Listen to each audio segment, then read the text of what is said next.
Hello students, class twelfth health and physical education में आपका स्वागत है। और हम हाजिर हैं एथलेटिक्स देखभाल चैप्टर 4 लेकर। और आज हम इसका सेकंड लेक्चर करने जा रहे हैं, जिसमें हम कुछ नियम पढ़ेंगे जो खिलाड़ियों के खेल के मैदान में सुरक्षा से संबंध रखते हैं। तो आज का जो हमारा टॉपिक है वह है खेलों में सुरक्षा संबंधी सिद्धांत, या खेल के दौरान जो नियम अपनाए जाते हैं वो कौन कौन से होते हैं। तो हमारा टॉपिक है खेलों में सुरक्षा संबंधी सिद्धांत।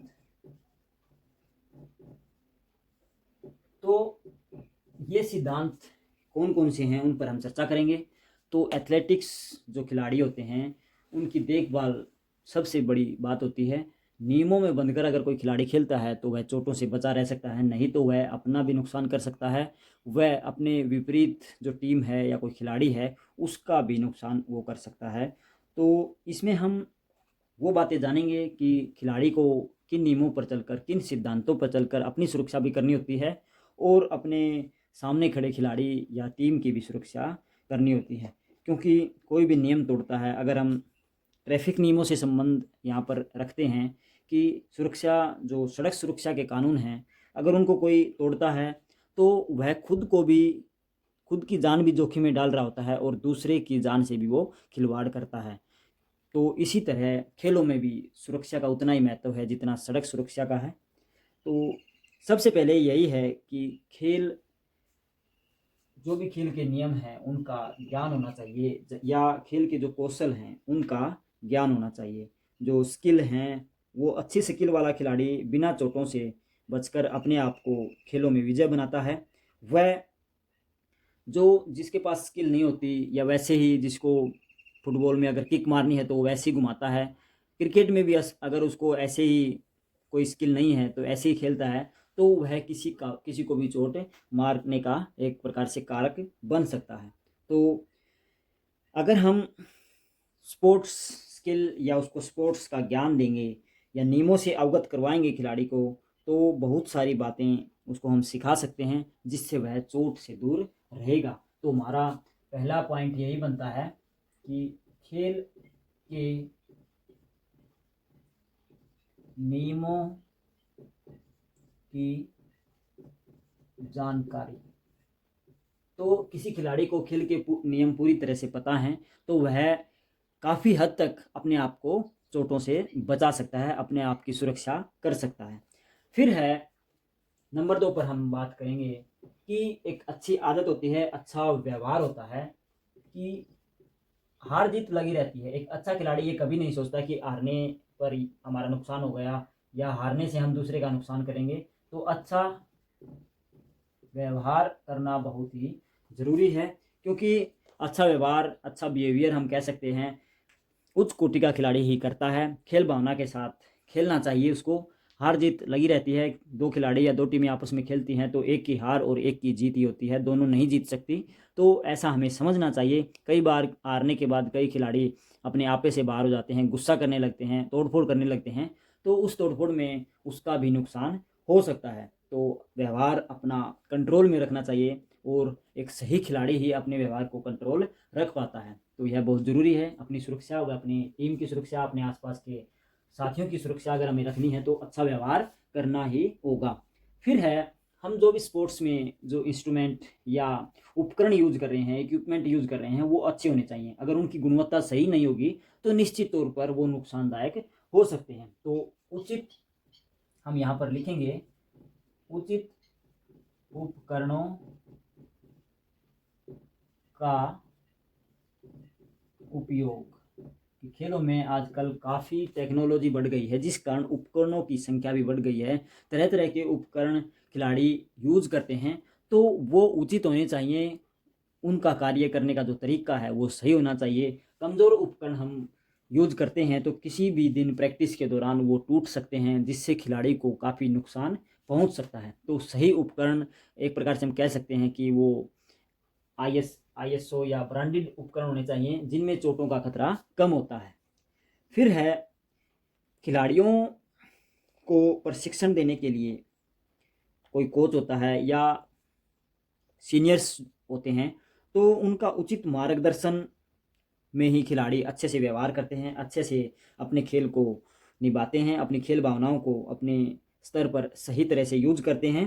तो ऐसी बातें उनको संयम में रखना या उनको सही तरह से खेल करवाना या अच्छी तरह से एक्सरसाइज में भाग लेना, उनको कोई अच्छा कोच या अच्छा सीनियर्स ही करवा सकता है।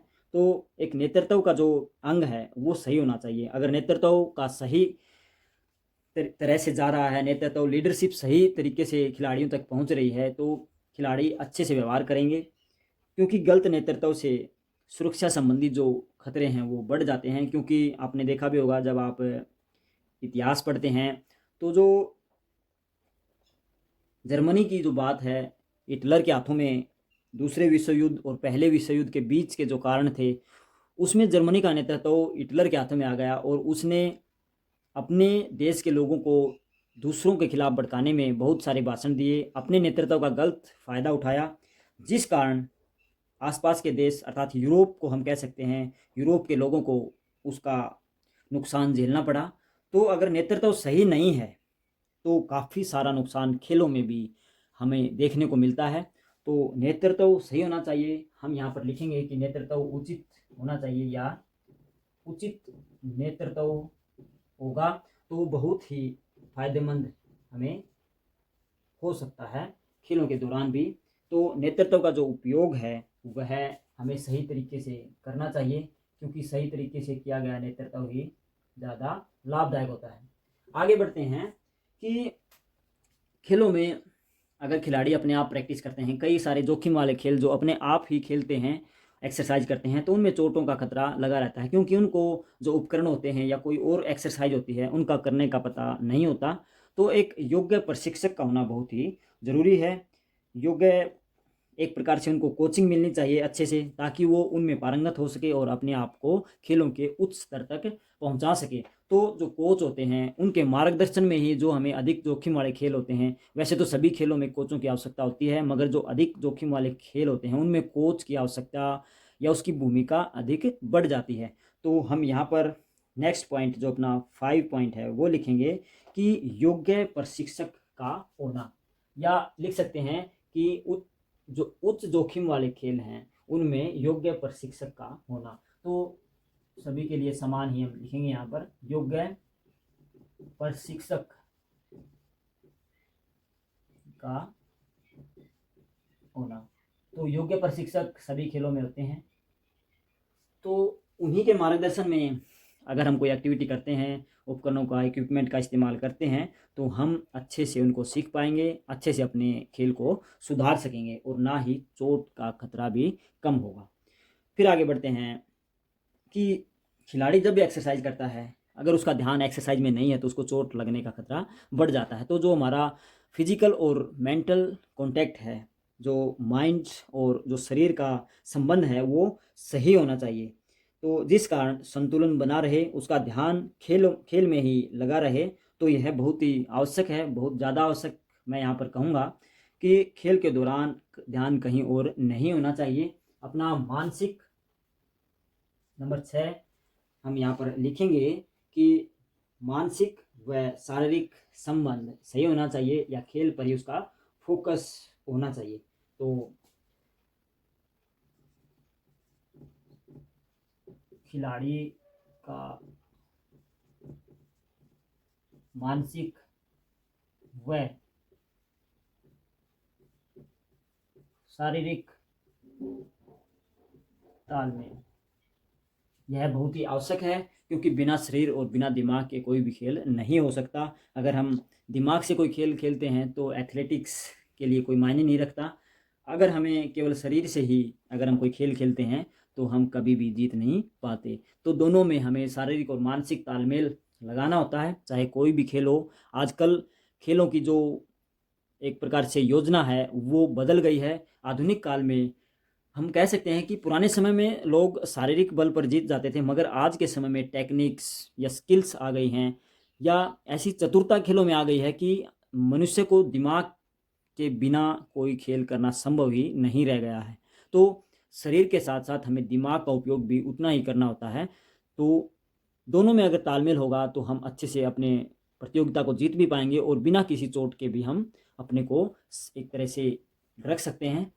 तो खिलाड़ी के लिए बहुत ज़रूरी है कि उसका खेल के दौरान या प्रैक्टिस एक्सरसाइज के दौरान उसका मानसिक और शारीरिक तालमेल बना रहे। वो एक ही क्रिया पर या जिस दौरान वह कुछ कर रहा होता है उसी पर उसका ध्यान रहे, कंसंट्रेट होकर वह कार्य करेगा तो अच्छे से अपने शरीर को स्वस्थ भी रखेगा, अपने आप को उच्च स्तर तक लेके भी जाएगा और चोटों का खतरा भी उसको नहीं होगा। फिर है नंबर 7 पर कि जो भी खिलाड़ी होते हैं अगर उनको खेलों में उच्च कोटि पर पहुंचना है तो अच्छी आदतें अपनानी पड़ेंगी। खिलाड़ियों में काफ़ी सारे आजकल बहकाव में आकर या वो उच्च स्तर पर पहुंचने के लिए गलत माध्यम अपनाते हैं तो उनका उपयोग नहीं करना चाहिए। हम यहाँ पर लिखेंगे अच्छी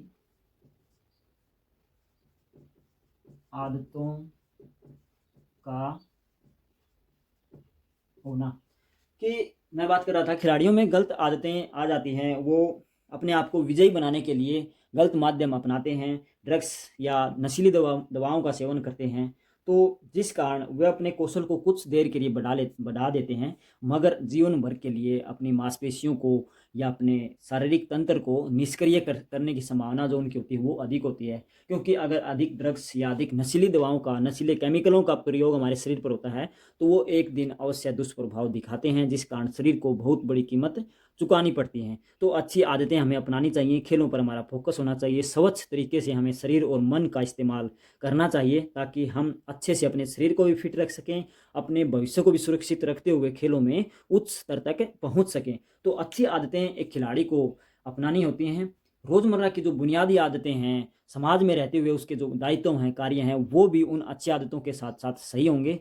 तो एक खेल का जो उसका संभावित क्षेत्र है, भविष्य जिसको हम कह सकते हैं, अगर कोई खिलाड़ी खेलों को अपना भविष्य बनाना चाहता है तो उसको इन सब बातों का पालन करना पड़ेगा, तब ही वह उच्च कोटि का एक खिलाड़ी बन पाएगा और उसको शरीर का भी कोई नुकसान नहीं झेलना पड़ेगा। तो अच्छी आदतें बहुत ही ज़रूरी हैं।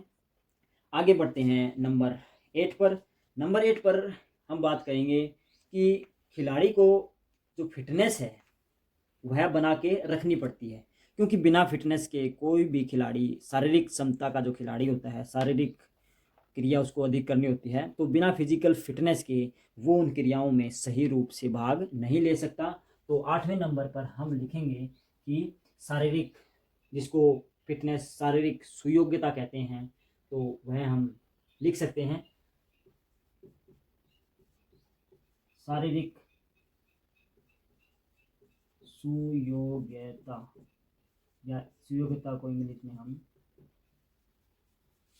फिटनेस भी बोलते हैं। तो यह बहुत ही ज़रूरी है कि एक खिलाड़ी को अगर चोटों से बचा रहना है या अपने को अच्छी तरह से उच्च स्तर तक खेलों में जाना है तो अपने शरीर को फिट रखना ही पड़ेगा, क्योंकि बिना फिटनेस के आज की जो आधुनिक प्रतिस्पर्धा है उसमें कोई भी नहीं टिक सकता। तो और अगर फिटनेस नहीं होगी तो काफ़ी सारे खेल ऐसे हैं जिनमें चोट का खतरा बना रहता है। तो फिट रहेंगे तो चोट का खतरा भी कम होगा और अपने आप को हम उच्च कोटि का खिलाड़ी भी बना सकते हैं।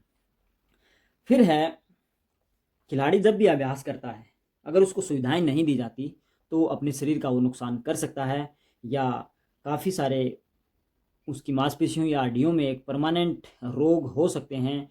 काफ़ी आजकल देखने को मिलती हैं। अगर सुविधाएं नहीं हैं, खिलाड़ी काफ़ी सारा अभ्यास करता है मगर घर पर खाने पीने की व्यवस्था नहीं है, अच्छे पोषक तत्वों का उनके घर में या उसको नहीं मिल रहे, तो खिलाड़ी का जो एक प्रकार से मेहनत हम कह सकते हैं वो बेकार चली जाती है।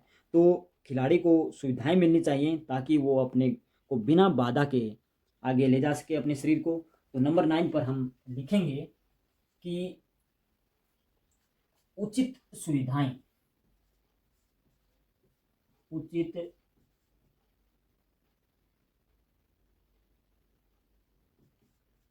सुविधाएं।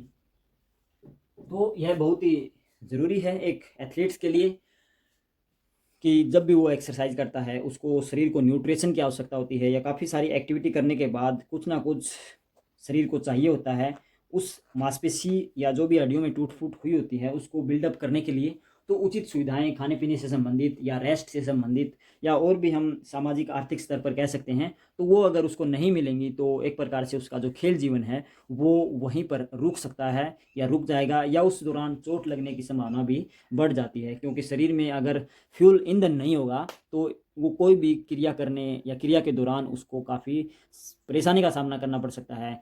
शारीरिक व मानसिक परेशानी भी उसको हो सकती है अगर उसको उसके शरीर को पूरी तरह से पोषण नहीं मिल रहा होता है। तो फिर आगे हम नंबर 10 पर बात करेंगे कि खिलाड़ियों का जो डॉक्टरी प्रशिक्षण है, क्योंकि कोच उसको प्रशिक्षण देता है मगर काफ़ी खिलाड़ी बिना एक्सरसाइज के या उनकी एक जेनेटिक संभावना या जेनेटिक कारण भी होता है कि कई खिलाड़ी आगे चले जाते हैं, कई खिलाड़ी पीछे रह जाते हैं, कई खिलाड़ियों का मन नहीं लगता किसी खेल में, कई खिलाड़ी अन्य क्रियाओं में भाग लेने की कोशिश करते हैं। तो ऐसे में कोच को भी कई बार पता नहीं होता कि किस खिलाड़ी में कौन सा रोग है या किस खिलाड़ी में कौन सी कमी है। तो मेरा मानना ये है कि खिलाड़ियों के डॉक्टरी परीक्षण होने चाहिए बीच बीच में, साल में 2 बार या साल में 3 बार, ताकि उनके जो अंदरूनी कमियां हैं, बीमारियां हैं, उनका पता चल जाए। तो नंबर 10 पर हम लिखेंगे कि खिलाड़ियों का चिकित्सा परीक्षण जरूरी है। नंबर 10 पर मैं यहाँ पर लिखूंगा नंबर 10 कि उचित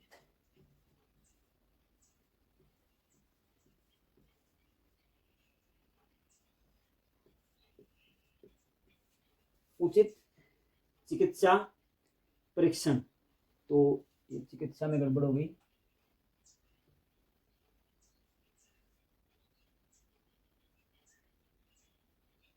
ये ऐसे आएगा शायद, उचित चिकित्सा परीक्षण। क्योंकि अगर हम वैसे ही खिलाड़ी में कोई कमियां निकालने लग जाते हैं तो काफ़ी सारी कमियां निकल जाती हैं, मगर एक रियल धरातल पर अगर हम परखते हैं तो वो कमियां सही भी हो सकती हैं, खिलाड़ी की कमज़ोरी सही भी हो सकती है, क्या पता उसमें कोई और रोग हो या जिसको हम कुछ भी कह सकते हैं, या असाध्य रोग या कोई संक्रामक रोग जिस कारण उसमें कुछ कमियां आ जाती हैं, तो वो हम डॉक्टरी परीक्षण के बिना उसकी पड़ताल नहीं कर सकते, उसको नहीं जांच सकते। तो खिलाड़ियों की यह आवश्यक है कि उनकी समय समय पर चिकित्सा या डॉक्टरी परीक्षण करवाएं, ताकि उनमें जो कमियां हैं, जो रोग हैं, वो पता चलती रहें। एक और बात है, जब भी खिलाड़ी, नंबर 11 पर हम इसकी चर्चा करेंगे कि जब भी कोई खिलाड़ी प्रशिक्षण ले रहा होता है, कोचिंग ले रहा होता है, उस दौरान खिलाड़ी के आसपास का वातावरण काफ़ी मायने रखता है। क्योंकि वातावरण बहुत, हमने पहले भी पढ़ा, वातावरण हमारे शरीर को प्रभावित करता है। तो ऐसी काफ़ी सारी बातें हैं जो हमें प्रशिक्षण या खेलों के दौरान अपनानी चाहिए। आसपास की जो वातावरणीय कारक हैं उन पर भी हमें ध्यान रखना चाहिए कि मैदान कैसा हो, हरियाली होनी चाहिए या आसपास के खुला वातावरण होना चाहिए। काफ़ी सारे खेल इंडोर होते हैं, तो इंडोर में गर्मी होगी तो खिलाड़ियों के जो प्रशिक्षण है या कोचिंग है या कोई खेल टूर्नामेंट चल रही है तो उस पर भी उसका प्रभाव देखने को मिलेगा। तो ऐसी काफ़ी सारी, अगर सर्दियां हैं तो सर्दियों में भी इंडोर, जो भी इंडोर या आउटडोर जो खेल होते हैं उनमें हम अलग अलग तरह से एक प्रकार से वातावरण को तालमेल, खेलों के साथ तालमेल बनाए रखने के लिए सही रखने में खिलाड़ी की मदद कर सकते हैं। तो बस जो वातावरण होता है वह भी प्रभाव डालता है। तो अच्छा वातावरण होना चाहिए। नंबर 11 पर हम ये लिखेंगे, अच्छा वातावरण। आप लिख सकते हैं अच्छा वातावरण होना चाहिए। अच्छा वातावरण से भी हम आगे बातें कंप्लीट कर सकते हैं। अच्छा वातावरण खिलाड़ी पर अच्छा प्रभाव डालता है। अगर कोई खेल कहीं हो रहे हैं, वहाँ पर दुर्गंध आ रही है, बदबू आ रही है, या और धूल मिट्टी अधिक है, धुआं उठ रहा है, वो भी एक कारण है। खिलाड़ी में काफ़ी सारे रोग लगने की संभावना हो जाती है या उसका चोट लगने का खतरा भी बढ़ जाता है। अगर कोई मैच चल रहा है, फुटबॉल, हॉकी, जिसमें बड़े ग्राउंड होते हैं, अगर मैदान में सर्दियों के समय धुंध आ जाती है और धुंध में हम मैच करवा रहे हैं तो चोटों का खतरा अधिक होता है। क्योंकि उस समय रेफरी को भी नहीं पता होता या अन्य खिलाड़ियों को भी नहीं पता होता कि बॉल कहाँ चल रही है, जिस कारण वो आपस में भिड़ सकते हैं। तो वातावरण काफ़ी हद तक हमें प्रभावित करता है और खेलों को सुरक्षित बनाए रखने के लिए हमें यह आवश्यक हो जाता है कि अच्छा वातावरण हम खिलाड़ियों को दें, चाहे वो प्रशिक्षण हो, चाहे वो एक टूर्नामेंट हो। तो हम खिलाड़ियों की सुरक्षा के लिए अच्छा वातावरण देंगे तो निश्चित ही उनको चोटों का खतरा कम हो जाएगा। तो आज हम यही विराम लेते हैं। खेलों से सुरक्षा संबंधी जो सिद्धांत थे, जो नियम थे, अगर हम इन नियमों पर चलेंगे, इन सिद्धांतों पर चलेंगे तो निश्चित ही अपने आप को, अपने खिलाड़ियों को या अपने खिलाड़ी जीवन को सही रखने में, बिना चोट से, बिना चोटिल हुए, अपने भविष्य को भी सुरक्षित रखते हुए खेलों में उच्च स्तर को प्राप्त कर सकेंगे। तो आज के लिए इतना ही। सभी विद्यार्थी इसको नोट करें, क्योंकि यह रोज़ काम आने वाली बातें होती हैं। अपने आसपास देखें तभी खेलें। ग्राउंड में, ट्रैक पर बीच में कोई बाधा है, पहले उसको हटाएं, फिर अच्छे से प्रैक्टिस करें। मैदान देखें समतल हो, पानी की व्यवस्था भी होनी चाहिए, बीच बीच में कूलिंग डाउन प्रक्रिया भी होनी चाहिए। अधिक गर्मी में व्यायाम न करें। तो काफ़ी सारे कारण हैं जिनसे हम चोट, अगर हमें पहले पता है, उनकी सुरक्षा संबंधी नियम पता है, तो हम चोटों से बच सकते हैं। और खेलों में अगर कोई खिलाड़ी है तो उसको पता होता है, क्योंकि चोट के कारण उसका खेलों का पूरा भविष्य, खेलों का पूरा जीवन बर्बाद हो सकता है। क्योंकि काफ़ी सारी, अगर कोई हड्डी में फ्रैक्चर आ जाता है, कोई लिगामेंट टूट जाता है, तो ये कई कारक ऐसे हैं जो महीनों महीनों, 2-2 साल, 1-1 साल ठीक नहीं होते। अगर वो ठीक भी हो जाते हैं तो उनमें दोबारा चोट लगने का खतरा बना रहता है। तो खिलाड़ी का जो एक पूरी तरह फोकस, जो प्रशिक्षण, जो उसकी फिटनेस है, उस पर काफ़ी प्रभाव पड़ता है, जिससे उसका खेल जीवन समाप्त भी हो सकता है।